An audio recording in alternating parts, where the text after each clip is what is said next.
தமிழர்களின் number one choice Tamil matrimony.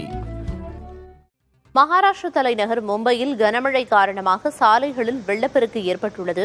கூடுதல் தகவல்களை பத்திரிகையாளர் ஜவஹர் வழங்க கேட்கலாம். ஜவஹர், அங்க மழை காரணமாக என்னென்ன பாதிப்புகள் ஏற்பட்டிருக்கு? குறிப்பா பிரதான சாலைகளில் மழை நீர் தேங்கி இருக்கிறதுனால மக்கள் எந்த அளவுக்கு பாதிப்புகளை சந்திக்க நேரிடுது? இப்போது மும்பைல கனமழை, அதாவது ஒரு 2 நாள் நேரத்துல இருந்து மழை பெய்யுது, நல்ல கனமழையா பெஞ்சிருக்கு. அதுல டிராபிக், அதாவது மும்பை பொறுத்து போக்குவரத்துல பெரிய அளவுல பாதிக்கப்பட்டிருக்கு. நிறைய இடத்துல தண்ணி கட்டிருக்கு.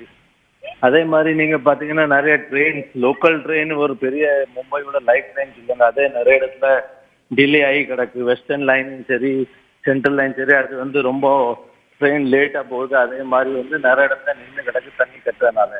அதே மாதிரி விமான தளத்திலையும் கொஞ்சம் டைவர்ஷன் பண்ணியிருக்காங்க. இதுக்கு பிரியதர்ஷினி முக்கிய காரணமா நீங்க பாத்தீங்கன்னா, இதுல வருஷம் மும்பைல சில்ட் கிளீனிங், அதாவது நாலா கிளீனிங்.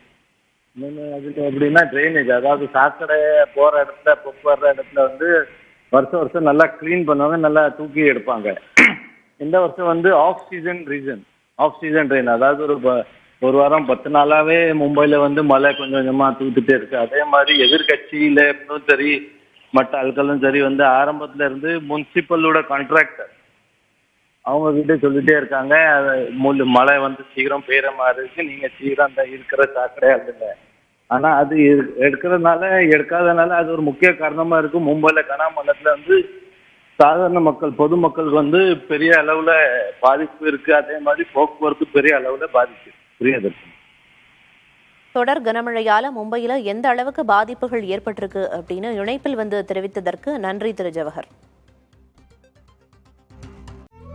தமிழர்களின் number one choice Tamil matrimony.